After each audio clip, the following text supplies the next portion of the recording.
Bueno, me da mucho gusto continuar con esta cuarta parte de esta serie tan interesante que hemos venido desarrollando, las señales de los últimos tiempos, porque realmente una de las preguntas más importantes que tenemos que preguntarnos, que hacernos, es la de, ¿estamos realmente en la última generación o podemos de alguna manera bíblicamente saber que nos encontramos en el tiempo del fin?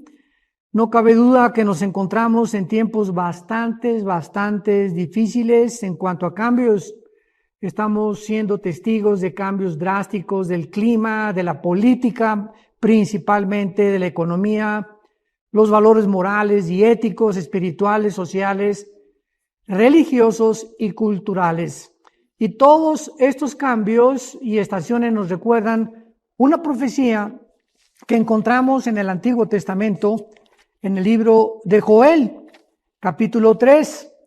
Por ejemplo, dice en Joel capítulo 3, versículo 1 y 2, porque he aquí que en aquellos días y en aquel tiempo, es muy importante que pongamos atención en esto, porque cuando aparece la palabra tiempo en la Biblia, aparece de dos maneras diferentes. El tiempo cronológico y el tiempo kairos, que es la palabra que se usa para un tiempo específico. Permíteme explicarte. Tenemos un calendario, por ejemplo, tenemos el mes de enero, febrero, marzo, abril, y ese es un calendario cronos, de ahí viene la palabra cronología o cronología, que es el conocimiento del tiempo. Cronos, tiempo, logos, conocimiento. Entonces, en la cronología tenemos en 2021 vamos a hacer esto en junio, esto en agosto, etcétera, etcétera. Pero la otra palabra griega para tiempo es la palabra kairos, con K. Y el kairos es, por ejemplo, tu cumpleaños. Mi cumpleaños es el 7 de junio, es un tiempo específico dentro del cronos. El día de la raza, el día de la bandera, el día del padre, el día de los veteranos, etcétera, etcétera. Son tiempos kairos, o sea, tiempos específicos. Y cuando se usa en Joel capítulo 3, he aquí en aquellos días y en aquel tiempo, está hablando el Espíritu Santo de un tiempo específico, porque es la palabra hebrea et, E de Enrique, T de tío, H, así como suena, et, y la palabra griega aquí es kairos. Entonces vamos entendiendo. Aquí está hablando el Espíritu Santo que en un tiempo determinado Dios hará volver la cautividad de Judá y de Jerusalén, y reuniré a todas las naciones y las haré descender al valle de Josafat. Y ya más adelante todo el capítulo 3 de Joel nos habla de la famosa guerra del Armagedón o de la Tercera Guerra Mundial. Entonces aquí podemos ver que Dios está profetizando que Él va a reunir y va a hacer descender a todas las naciones en el valle de Josafat, o sea, el valle que se encuentra entre Jerusalén y al oriente del monte de los Olivos. Esto es una referencia, repito, a la batalla final de la humanidad o a la Tercera Guerra Mundial. Y Dios está profetizando que esta batalla se va a llevar a cabo en un tiempo específico, en un tiempo determinado. O sea, este tiempo lo determina Dios, desde luego. Y después de que haga regresar a la cautividad de Judá, como lo vimos en 1948, o sea, para que esta profecía de Joel 3, 1 y 2 se cumpliera, la nación de Israel tendría que haber ya regresado a su tierra en Israel, porque aquí Dios está diciendo claramente que va a ser exactamente cuando Él reúna a todos los dispersados o los que se encontraban en el exilio, tendrá lugar la batalla del Armagedón. En otras palabras, el Armagedón o la Tercera Guerra Mundial va a suceder en la misma temporada en que Dios haga regresar a Israel a su tierra, que fue el 14 de mayo de 1948. Y esto sucedió aproximadamente, estamos ahorita en el año 2021, hace 72 o 73 años aproximadamente. La pregunta que vamos a contestar es, ¿nos encontramos en ese tiempo? ¿Estamos en ese tiempo que Dios ha determinado para que pueda comenzar a desenvolverse o a desarrollarse las profecías de los últimos tiempos? Y para esto vamos a trasladarnos al Evangelio de Mateo, capítulo 24, en el Nuevo Testamento, donde el Señor Jesucristo hace una profecía muy misteriosa, pero al mismo tiempo se considera la profecía más exacta, más, ahora sí podríamos decir, más verídica en cuanto a la realidad de los tiempos que estamos viviendo. Y esta profecía nos puede servir como un punto de partida para saber en qué tiempo nos encontramos, porque esto es lo que queremos contestar. ¿Este es el tiempo del fin o no es el tiempo del fin? Y en Mateo 24, versículo 32, después de que Jesucristo hizo todo un enlistado de que habrá guerras, rumores de guerras, pestes, hambres, terremotos en diferentes lugares, y él haya especificado que sería el principio de las tribulaciones, no la tribulación que son los 7 años donde el anticristo va a gobernar. No, Cristo está diciendo que esto es antes de la tribulación.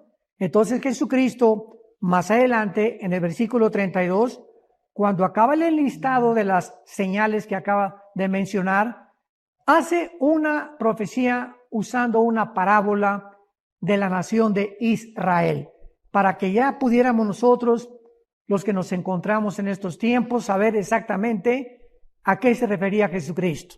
Y dice así: de la higuera, Mateo 24, 32. De la higuera aprendan la parábola. O sea, una parábola es algo que se usa para compararse con otra cosa. Entonces aquí está usando Dios algo que tenemos que comparar con la otra cosa que vamos a mencionar a continuación. Aprendan ustedes de esta parábola lo siguiente. Es lo que Cristo nos quiere decir. Cuando ya su rama está tierna y brotan las hojas, saben que el verano está cerca. Y está hablando de una higuera. Y la higuera, todos sabemos como estudiantes de la Biblia, que representa a la nación de Israel nacionalmente. Porque tenemos también la vid, ¿verdad? Que es la que produce las uvas y que representa a Israel en cuanto a su área o dimensión espiritual. Entonces la higuera representa, para que recordemos, a la nación de Israel en su área nacional. Aprendan de la higuera la parábola. Cuando ya brotan las hojas, saben que el verano está cerca. Sabemos nosotros que el verano en Israel es un tiempo que es aproximadamente, igual que también aquí en el occidente, los meses de junio, julio y agosto aproximadamente. Y casi siempre todas las higueras, o sea, es el árbol que da higos. En nuestra casa aquí en Toluca, el Estado de México, en la República Mexicana, tenemos una higuera. Ahorita, por ejemplo, me acaban de cortar varios higos que cayeron de nuestra higuera, y aunque no se encuentra en el tiempo específico, la higuera es un árbol maravilloso, porque también hemos visto en el Antiguo Testamento que los higos, el fruto de la higuera, es de carácter medicinal. ¿Se acuerdan de aquel rey que un profeta le dio higos para sanar su enfermedad del estómago? Así que pues estamos aquí ante una parábola maravillosa donde Cristo nos está alertando que cuando Israel comenzara a renacer nacionalmente, ¿qué es lo que significa? Cuando vean que las hojas comienzan a brotar, el verano está cerca. Así también ustedes. Cuando vean todas estas cosas, ¿qué cosas? Las señales que acaba de mencionar anteriormente. Cuando vean todos ustedes estas señales, conozcan que está cerca a las puertas. Y aquí a continuación, el versículo 34 nos dice algo que es donde al principio yo dije que se encerraba un misterio. De cierto les digo que no pasará esta geneo, en el griego, que es generación. De ahí viene la palabra genes. No pasará este grupo de personas, para hablar de una forma literal, hasta que todo esto acontezca. ¿Qué es lo que Cristo nos está diciendo con esta parábola?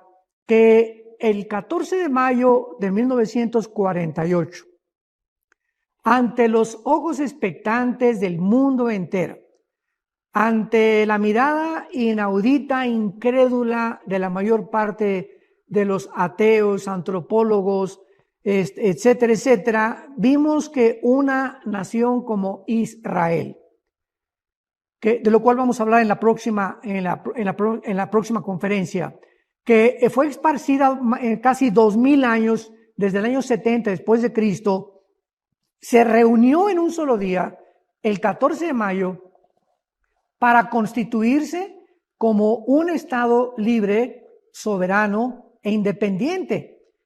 Esto en la historia nunca jamás había sucedido. No hay una sola nación desde Caín y Abel, desde Adán y Abel y desde el principio del huerto del Edén hasta nuestros días, que se formaron primero los gobiernos, los patriarcados y después las estados-naciones y después las naciones. No ha habido, repito, en la historia algo semejante que haya sucedido como sucedió el 14 de mayo de 1948. Y esto nos muestra claramente algo que tenemos que investigar y es a lo que vamos a continuación. Cristo nos está diciendo que no iba a pasar una generación de 1948 hasta que se cumplan las señales que acabamos de ver en Mateo capítulo 24. Y la pregunta más importante ahora es, ¿cuántos años dura una generación?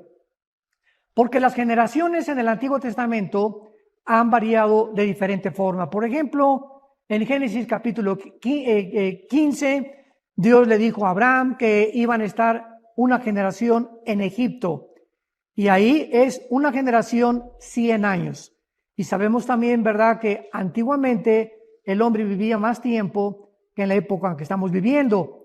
Pero más tarde, en el Salmo 90, y vamos a trasladarnos al Salmo 90 en el Antiguo Testamento, para que veamos nosotros aquí de una forma mucho más clara, en el versículo 9 y 10, a qué se refiere una generación, y esta generación no ha cambiado desde los tiempos de Moisés. Leamos con atención este versículo, Salmo 90, 9 y 10. Porque todos nuestros días declinan a causa de tu ira. Acabamos nuestros años como un pensamiento. Así compara el salmista, ¿verdad? En este caso fue Moisés el que escribió el Salmo 90. Y está diciendo, ¿verdad?, que la vida humana es como un pensamiento que aparece y desaparece de repente. Así de frágil y de incierta es la vida humana. Y en el versículo 10 dice lo siguiente.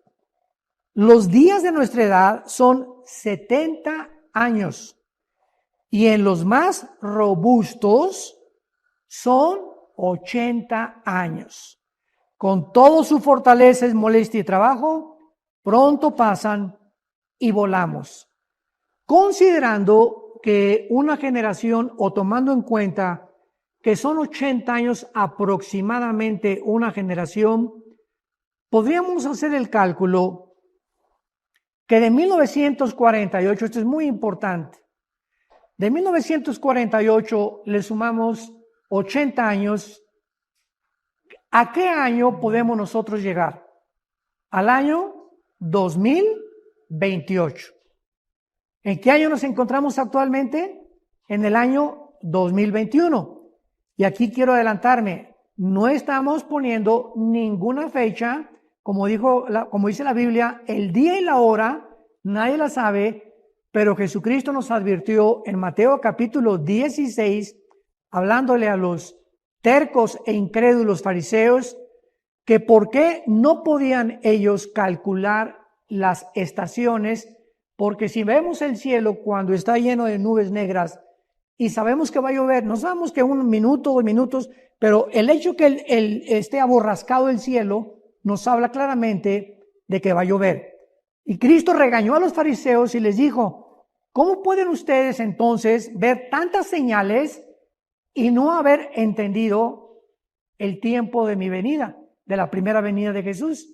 Entonces Cristo quiere que nosotros no estemos desapercibidos ni estemos completamente ignorantes de las señales que ya tenemos a nuestro alrededor para poder darnos cuenta que sí nos encontramos en el tiempo del fin. Ahora bien, regreso a lo anterior.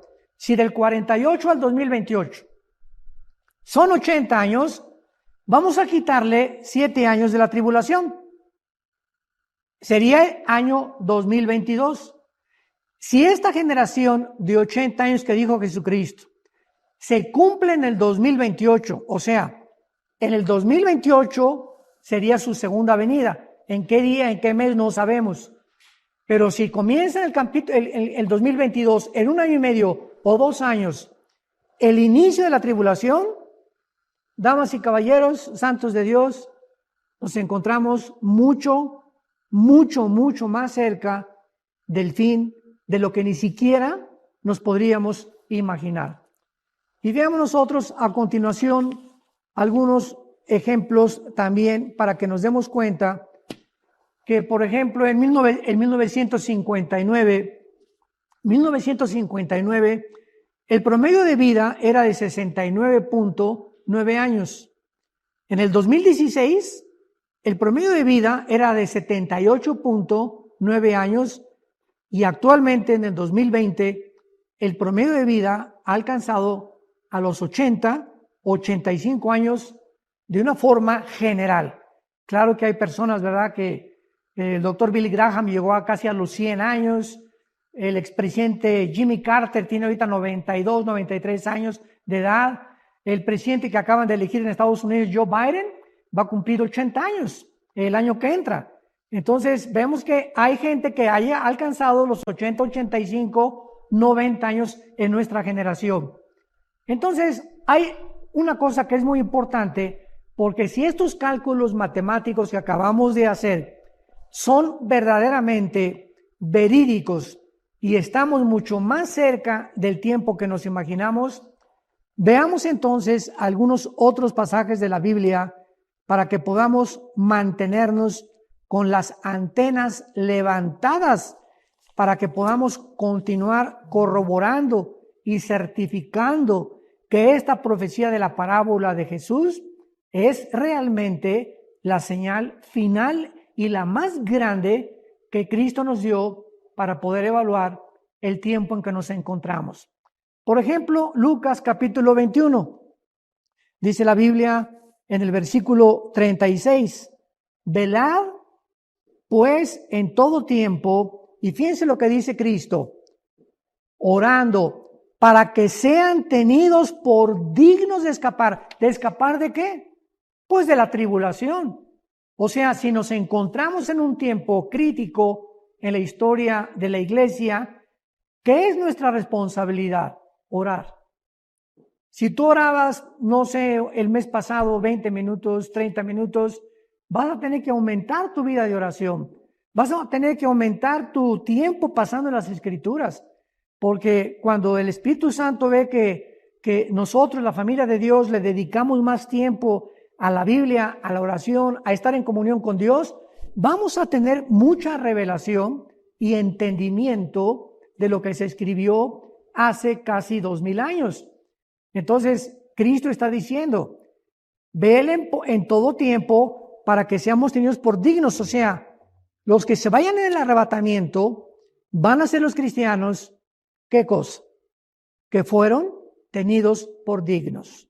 ¿Y por qué fueron tenidos por dignos?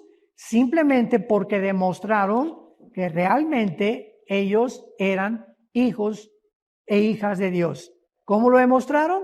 Bueno, un cristiano que ora, ¿cómo se puede creer que es cristiano?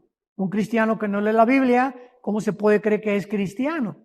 Un cristiano que no da evidencia de su testimonio, ¿cómo se puede creer que es cristiano? y las iglesias están llenas. En la parábola de las vírgenes de Mateo 25, Jesús dijo, ¿verdad?, que casi el 50% o la mitad de esas vírgenes, de las 10 vírgenes, se quedaron cuando oyeron la voz del esposo.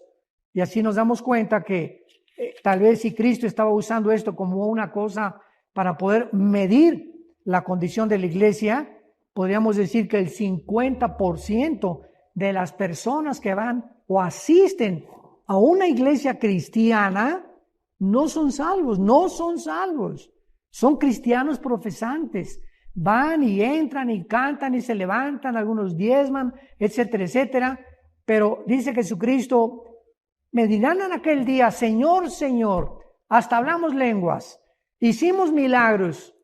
Dice Mateo 7, estas palabras Jesús, y yo... Something just to put on my mind.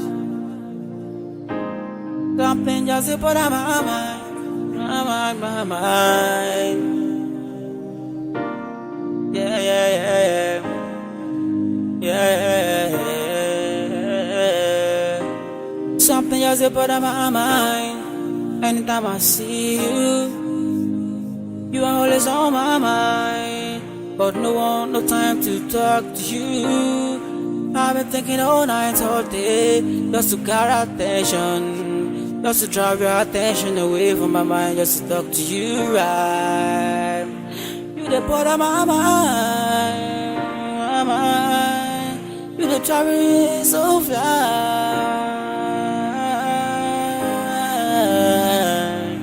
Girl, I wanna make you my number one. You're gonna be one in a million. I will spend you all my billion. Yeah, you are the one on my mind, one of a kind, one in a million. Yeah.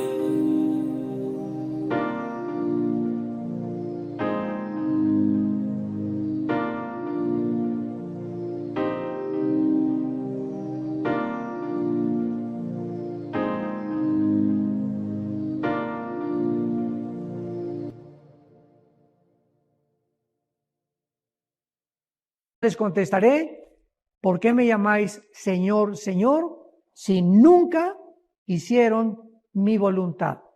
Entonces, ¿qué advertencia tan seria nos hace Cristo en Lucas 21, 36? Velen en todo tiempo, orando, para que sean tenidos por dignos de escapar. ¿De escapar de qué? Ya dijimos, de escapar de la gran tribulación. Y de todas estas cosas que vendrán, y de estar en pie delante del Hijo del Hombre. Veamos otro pasaje que dice en Evangelio de Juan, capítulo 14. Cristo dice en el versículo 29, Juan 14, 29. Y ahora os lo he dicho antes que suceda, para que cuando suceda, ¿qué cosa? Crean.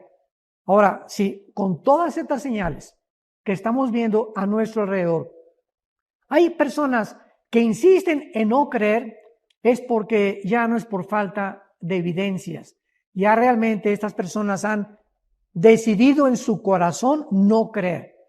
Y por eso Jesucristo dijo, todas estas cosas se las voy a anticipar para que vean cómo se van acomodando cronológicamente, como se han venido acumulando desde 1948 a nuestros días, para que creamos, para que nuestra fe se afiance, para que echemos raíces en la palabra de Dios, para que velemos y para que nos mantengamos en oración continua. Y veamos otro pasaje en Romanos capítulo 13, en el versículo 11, que el apóstol Pablo nos da una advertencia semejante. Romanos 13, versículo 11. Y esto, dice Pablo, conociendo el tiempo, que ya es hora de levantarnos del sueño. O sea, Pablo está escribiendo hace 2000 años a los cristianos que nos encontramos en esta época. Si estabas dormido, levántate. Y si sigues dormido, es porque no eres cristiano. Entonces, si somos cristianos, vamos a oír este llamado, esta alerta, esta trompeta de Dios para despertarnos y comenzar a prepararnos para encontrarnos con Él en el aire. Conociendo el tiempo, es hora de levantarnos del sueño, porque ahora están más cerca de ustedes la salvación que cuando creímos. La noche, dice Pablo, está avanzada y se acerca el día. Pablo está comparando la vida con el día y la noche. Y nos encontramos ahorita, ¿qué podríamos decir? A las 12 de la noche ya la pasamos. Yo creo que nos encontramos como a la 1 o a las 2 de la madrugada, que ya como a las 3 o 4 de la madrugada es cuando comenzamos a ver salir el sol. En otros lados a las 5 de la mañana. Pero ya pasamos la medianoche. Y es lo que está diciendo Pablo. O sea, la noche está avanzada, o sea, estamos en un tiempo de tinieblas. Las tinieblas están cada vez más espesas en el mundo. Cada día encontramos más y más, como escribió.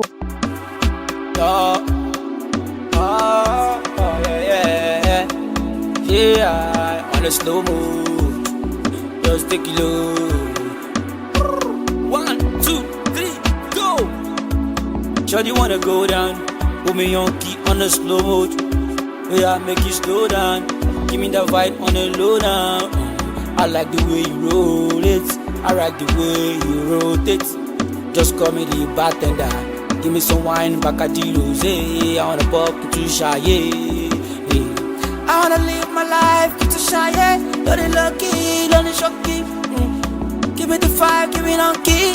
Tempo, that's on the on eat. So I'm on flexing life, I'm on flex, yeah. I want to make a fresh shine, yo.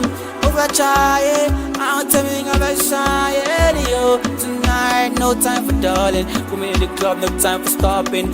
Everybody flex, no time for it. No be say we no bad, no be say we no tight, but we better than them, we are better than the baddest. See them now in the grace.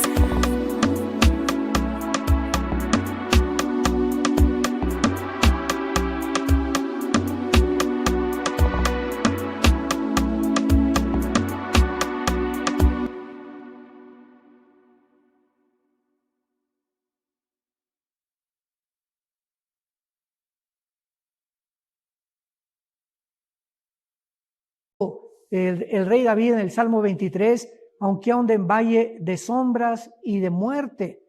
Estamos en un valle que es la vida, con sombras por todos lados, que dijeron, que no dijeron, que es verdad, que no es verdad. Puras sombras, o no vemos muchas cosas que sean reales. Y continuamente estamos oyendo ahorita muerte, muerte, muerte. Y se mueron de COVID, se murieron por acá y se murieron. Todo lo que los medios de comunicación publican y promueven es la muerte. Aunque nos encontremos en un valle de sombras y de muerte, no tendremos temor alguno. Es la confianza que podemos nosotros tener. Entonces, es lo que Pablo nos está diciendo. La noche está avanzada, se acerca el día. Desechemos las obras de las tinieblas y vistámonos las armas de la luz. Y nos da algunos ejemplos, Pablo, a continuación. Andemos como de día, honestamente. Cuidado con estar transando a alguien o estar defraudando a alguien o estar abusando de alguien. La honestidad es imprescindible, la rectitud, la integridad en la vida de un cristiano. No en glotonerías y borracheras. Cuidémonos, ¿verdad?, de no comer exageradamente, de no beber exageradamente, no en lujurias y lascivias. Cuidemos nuestra vida sexual. Es santa. El sexo es algo maravilloso que Dios nos dio, pero para ser usado solamente dentro del matrimonio. Tengamos cuidado en estos tiempos, más que aunque siempre lo debimos haber hecho, más ahora pongamos más énfasis. Es lo que Pablo nos quiere decir en este tiempo, porque es importante que mantengamos una sexualidad completamente limpia de basura y de pensamientos obscenos o de pornografía, para que el Espíritu Santo se pueda comunicar a nuestra mente. Porque la mente, cuando es invadida con basura, ¿verdad?, no vamos a poder decir, vamos a venir a la Biblia y no la vamos a entender, porque está llena de basura nuestra mente. Y Pablo termina diciendo, no en contiendas y envidias, sino vístanse del Señor Jesucristo y no provean para los deseos de la carne.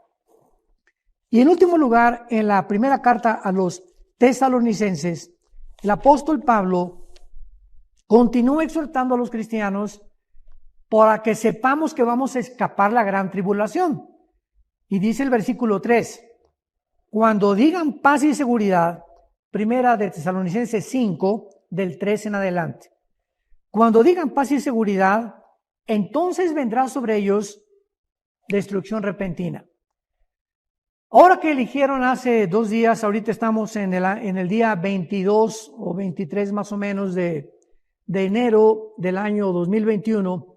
El 20 de enero de este año 2021 fue elegido en Estados Unidos el presidente Joe Biden, la vicepresidenta Kamala Harris.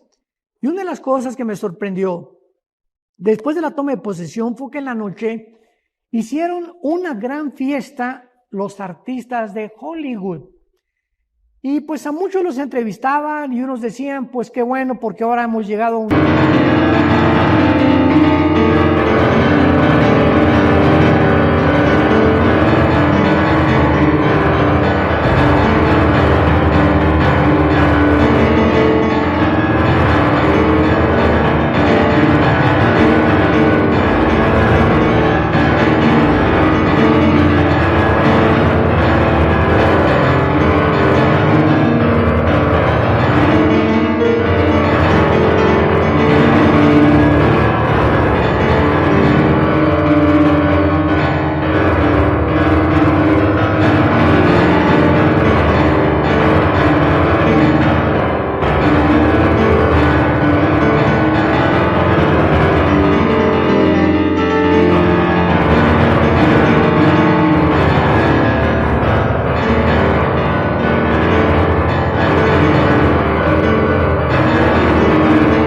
tiempo de libertad. Así usaron esta palabra, de libertad. Y cuando nosotros preguntamos a qué le llaman ellos libertad, es importante que descubramos que esa palabra está muy mal usada, porque esa palabra libertad, si ellos la usan, así como muchos artistas de Hollywood dijeron y siguen diciendo, ahora hay libertad para ver pornografía, ahora hay libertad para si quieres ser transgénero, eres transgénero. Ahora hay libertad si quieres ser homosexual, sea homosexual. Ahora hay libertad si 3 hombres quieren casarse, 3, ya no 2, 3 o 4 o 5 y tener adoptar, vamos a tener libertad de hacer lo que nos dé la gana. Un momento, esto no es libertad, eso es libertinaje. Cuando la libertad no tiene restricciones, se convierte en libertinaje. Y un ejemplo que he usado es el siguiente. Imaginémonos a un juez en una corte exonerando a un reo y diciéndole, oye Pancho, pues desde ahora eres libre y ya aquí tienes tu documento para que tú puedas gozar de tu libertad.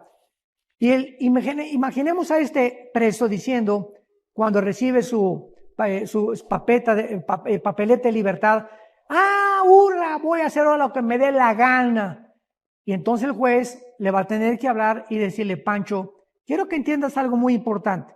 Eres libre para obedecer las leyes, pero si tú abusas de las leyes y no entiendes que tu libertad está restringida, cuando manejes hay un semáforo que te dice la luz amarilla, detén tu velocidad, porque si te pasas el rojo, vas a sufrir una infracción o vas a matar a alguien o te vas a matar tú mismo. Entonces, tú estás confundiendo la libertad con el libertinaje. Si tú sales en la noche y te emborrachas y comienzas a gritar, te va a meter la policía a la cárcel. La libertad no consiste en hacer lo que nos dé la gana. ¡Qué cosa tan tremenda! Y qué confundido está el mundo. Como esa noche de fiesta, ¿verdad? Que dijeron tantos artistas, no, pues ahora sí somos libres para hacer lo que nos dé la gana. Qué triste, qué patético ejemplo, ¿verdad? De una humanidad que ha confundido la libertad con el libertinaje. Y esto es precisamente lo que tenemos que entender. No somos animales y esta es la razón por la cual Dios ha puesto policías, hay soldados, hay cárceles, porque no somos libres para hacer lo que nos dé la gana. Hacer lo que te dé la gana, como dicen muchas muchachas que quieren abortar, es que es mi cuerpo. y yo hago lo que me dé la gana con mi cuerpo. Tienes toda la razón, pero el bebé que tienes dentro no es tuyo. Discúlpame, ese bebé le pertenece a Dios. Entonces tú tienes que comprender esto claramente. Y así podemos dar muchos ejemplos, pero tenemos que concluir finalmente por lo que Pablo dice en la carta a los tesalonicenses, que cuando digan paz y seguridad, vendrá sobre ellos destrucción repentina. Y ahora que hubo esta elección, tenemos que orar muchísimo por este nuevo presidente, por todos nuestros gobernantes.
La Biblia nos manda a someternos a nuestros gobernantes y orar por ellos. Pero qué triste es, ¿verdad? Porque ahora ya todo el mundo habla de paz y seguridad. Ahora sí ya nos libramos del antiguo gobernante y ahora vamos a hacer muchas cosas que vamos a poder gozar otra vez libres, confundiendo otra vez la libertad con el libertinaje. Y me trajo a la mente este versículo del apóstol Pablo. Cuando digan paz y seguridad, cuando la humanidad crea que realmente se sienten seguros, es cuando viene la destrucción de parte de Dios. Y dice la Biblia que nosotros no estamos en tinieblas, para que aquel día nos sorprenda como ladrón, porque somos hijos de la luz e hijos del día, no somos de la noche ni de las tinieblas. Por tanto, no durmamos. Otra vez se usa el ejemplo de la noche. Los que son hijos de las tinieblas están dormidos, o sea, no saben lo que está pasando, no saben a dónde van, no saben en qué tropiezan, no saben si tienen propósito o sentido para vivir. Nosotros tenemos la luz, tenemos la Biblia, tenemos a Jesucristo como nuestro Salvador. No tenemos por qué vivir como vive la gente a nuestro alrededor. Y finalmente, dice Pablo en esta carta, capítulo 5, a los tesalonicenses, versículo 9, porque no nos ha puesto Dios para la ira. ¿Cuál es la ira que está Pablo hablando? La gran tribulación. Dios nos ha puesto para que atravesemos la tribulación que ya pende sobre el mundo. En cualquier minuto nos vamos con Jesucristo y el mundo se queda en las tinieblas más horrendas de la historia. No nos ha puesto Dios para ira, sino para alcanzar salvación por medio de nuestro Señor Jesucristo, quien murió por nosotros para que ya sea que velemos o que durmamos, vivamos juntamente con Él. Por lo cual, anímense unos a otros y edifíquense unos a otros. Yo no podía estar animado si supiera que nuestro próximo encuentro es con el anticristo. O sea, pero cuando nos dice la Biblia que nos animemos, es porque sabemos que no vamos a pasar esta gran tribulación. ¿Quién podría estar animado de saber que vamos a pasar la tribulación y nos vamos a ser marcados con el anticristo o nos van a matar? Pues nadie podría animarse con eso, ¿verdad? Pero cuando dice la Biblia, anímense unos con otros, es para que recordemos que no nos ha puesto Dios para que atravesemos la tribulación, para que velemos y seamos tenidos por dignos de escapar de todas estas cosas que se vienen sobre el mundo. La pregunta es, ¿tú te consideras que vas a ser tomado como digno en este día especial cuando con voz de trompeta, con voz de arcángel y con voz de Dios, Cristo descenderá del cielo y en el aire nos recogerá? Los muertos en Cristo resucitarán primero y luego nosotros, los que quedemos, seremos transformados para ser arrebatados juntamente con ellos y así estar para siempre con el Señor. Que Dios te bendiga y les esperamos en la próxima conferencia sobre esta serie, las señales de los últimos tiempos.